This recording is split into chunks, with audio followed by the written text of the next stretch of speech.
Alright, what's going on, guys? Trev back again, here to bring you another video. This one's going to be doing another Q&A leading up to Game of Thrones Season 6, Episode 8. In this one, we will start with the question of whether or not I think it's possible that the Waif and Arya could be the same person.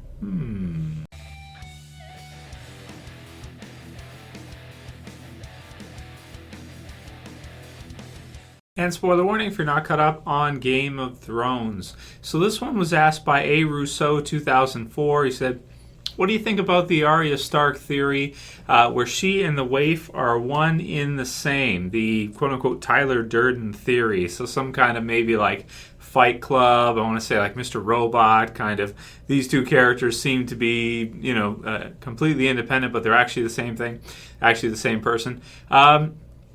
I think it's an interesting theory. I think it's kind of cool because we don't know about this Waif character. She's pretty weird. Like she's almost a shell. She doesn't really seem. She's more no one, I guess you could say, than Arya is. Where Arya has a backstory. Arya has things about her. The Waif as a character, we've never really gotten to know her very well. We don't really know much about her. And something weird is going on there, like with regards to Arya getting stabbed in the stomach. And we talked about this in the other Q&A we did this week. Really, that would probably kill you slowly. I mean, from being stabbed like that, unless you were well taken care of, maybe even with modern medicine and that, they could stop the bleeding and you might be okay. But back then, like medieval times where you're on your own and there's like nobody there, people will probably just leave you there, that kind of deal.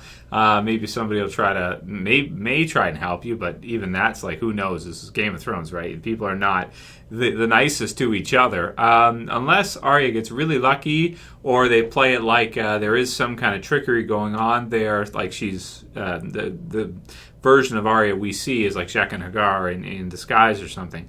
I don't know, man. It's really tough to say. I don't think anybody with regards to this one has any more insight than anybody else, even if you've read the books all the way through several times over, this kind of thing. And I'm really looking forward to Arya's part here going forward, that she's going to finally, it looks like, get out of there and return to Westeros and maybe begin with her list or whatever she's going to do. But yeah, I mean, it's interesting to think about the different possibilities because, of course, when you're dealing with no one and the faceless god and everything, it's really hard to make predictions and try to understand what's happening or what's going to happen. And I do think there's something weird happening there because she didn't have Needle. She had more gold than she should have.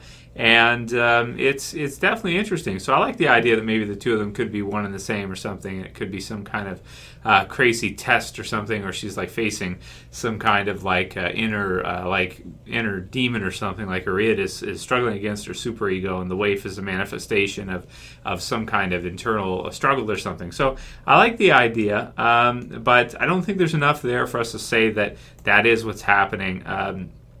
Maybe it'll just be that everything is like legit and that Arya will find somebody to help her, they'll heal her or something, and then maybe she'll either return or she'll leave. I hope she leaves because I'm not really that interested in seeing the crazy Daredevil training at this point. I kind of want to see her kind of do something with her story, move on from that, because I think she's been in Bravos for a while, and it hasn't been the most exciting part of the show, that's for sure, each time we see her, unless she's like stabbing someone in the eyes or something, which is pretty crazy and pretty cool. Then there was somebody mentioned, let's see here, that they figured out that was on Sansa's letter, and it was in fact to Baelish at the Vale. So she is in fact asking for help. And so I think that's pretty cool. I said in my review, most likely that's the case, but didn't have it confirmed. Looks like a few people actually paused it, were able to look at the letter and everything. And I'll put the link in the description. It's actually been posted on Reddit, so you guys can take a look at the letter and see what it says exactly and everything, and have a look for yourselves.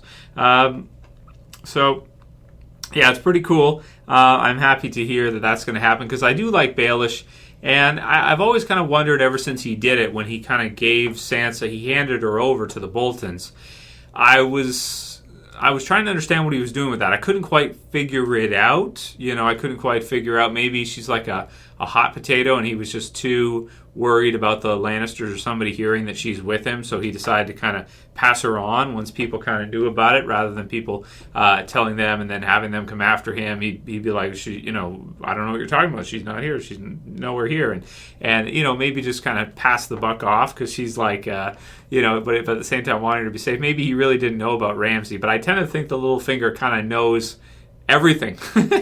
So that's the way I tend to see it. Like, I tend to think him and Varys kind of know everything. So I can't see his angle of why he did that, but I think he is going to come to her aid now, and I think that's how we're going to see the battle take place in episode 9. So it should be really exciting. So maybe one more episode of setup, and then we'll see one of the biggest, most impressive battles in history of Game of Thrones, or any TV show for that matter, in episode 9, most likely. Next one's from Cristofer Mikel, and he says, "Hey Trev, longtime viewer of the channel. I started out watching you for Walking Dead season death predictions before the new season would air.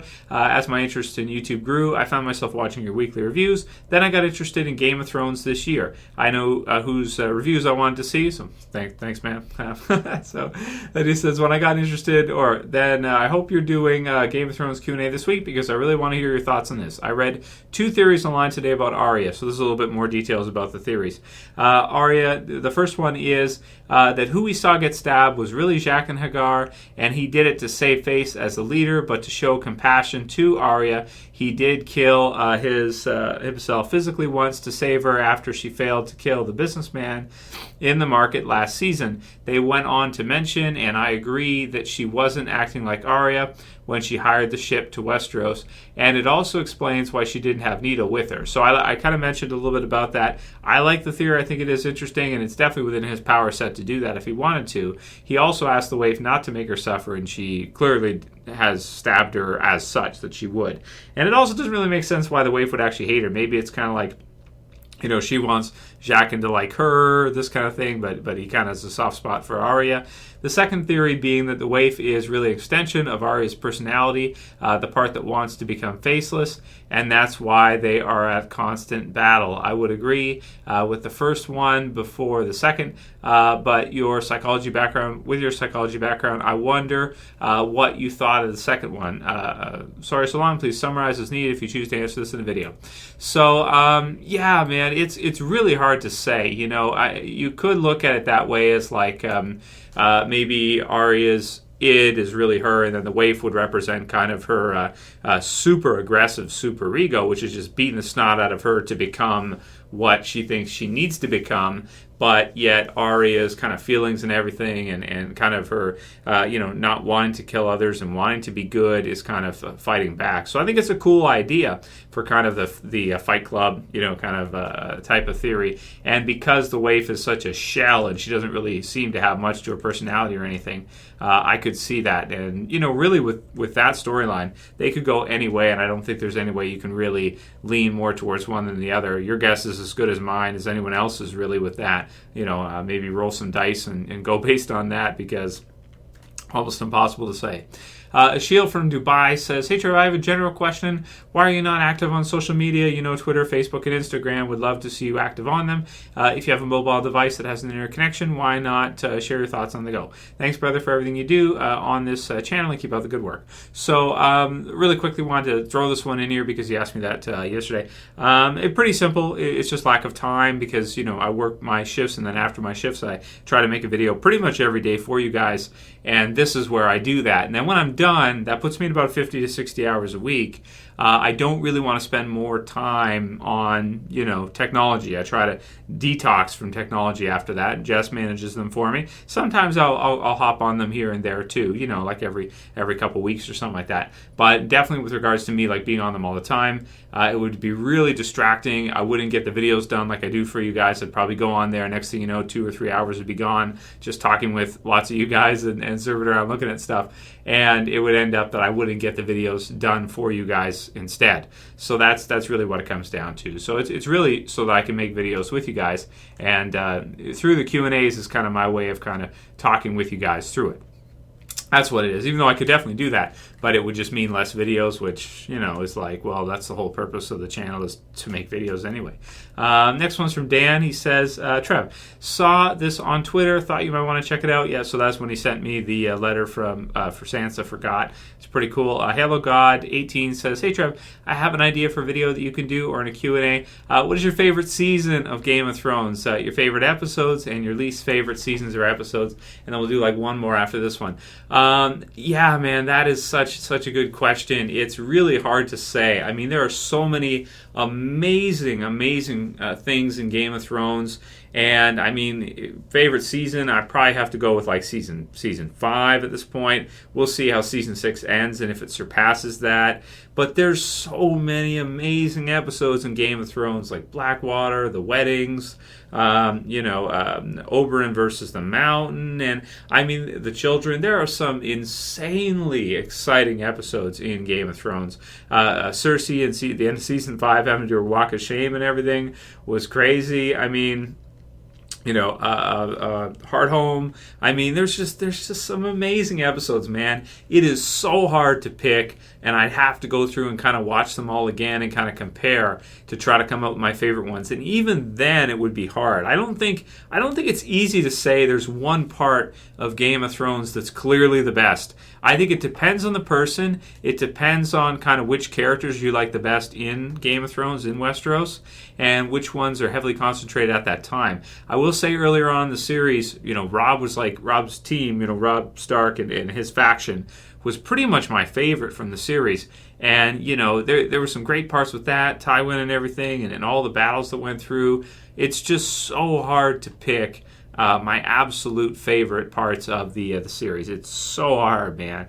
But maybe I'll do that after the season ends. I'll go through and kind of, definitely when the series ends, I'll definitely go through and try to choose out to what would be the best part. I would be kind of surprised, though, if the ending of Game of Thrones is not the most epic, when we see Daenerys probably come across and dragon fire and everything. That will most likely be the most epic part in all of Game of Thrones. But at this current time, I mean, there's so many. Take your pick, man, because there's so many amazing stuff. And even the first season, if you look back to that stuff with Ned and stuff, it's so smart, and just the backstabbing, the Littlefinger getting him and everything. Man, there's just so many amazing parts to Game of Thrones. It's just so crazy. It's so hard to say. Next one's from Andrew Wabasabi 383. He says, Trev, one of the funner moments is when the wildling makes lovey-dovey eyes at Brienne. That's probably the first time in her life a man has ever paid attention to her, except maybe briefly with Jaime. I don't know if Jaime was really doing that. I mean, not really. I think he just they developed a friendship. That's the way I saw it. I think she should totally go for it. Do you think they'll hook up? So Tormund and Brienne. I don't think so, at least not right now. Maybe in a couple seasons or something, but that would be really funny. But that might be Brienne's only chance. I don't think many guys have really looked at her with lovey-dovey eyes. Usually it's probably either in fear or anger when they're fighting and she's beating their asses. So, yeah, but that's funny because Tormund is tough as hell and he's big and everything, and I think it's really funny when he looks at her and stuff, looking at, and she gives him a look of disgust, ooh, and it's just pretty funny. But I would like to see that if they did make them kind of hook up and they had that. That'd be really, really funny. And that'll wrap it up for today's Q&A, guys. I may do another one tomorrow. If you guys have more questions you want me to answer before episode 8, then send them to me in this video. You can write them in the comments below, and I'll go through them and grab from that. And, write your answers and what you guys think to each question below as well. If you like the video, you guys know what to do. It's all the usual stuff. The thumbs up, always appreciate it. Share and favorites, always appreciated. And if you're new and you want to subscribe, feel free to subscribe at the bottom left. That's it for this video today. I'll see you guys again, of course, for the review tomorrow night. Maybe another GOT video tomorrow. Maybe, can't promise. It's Trev, and I'm saying peace. Later, guys. See ya. You better subscribe.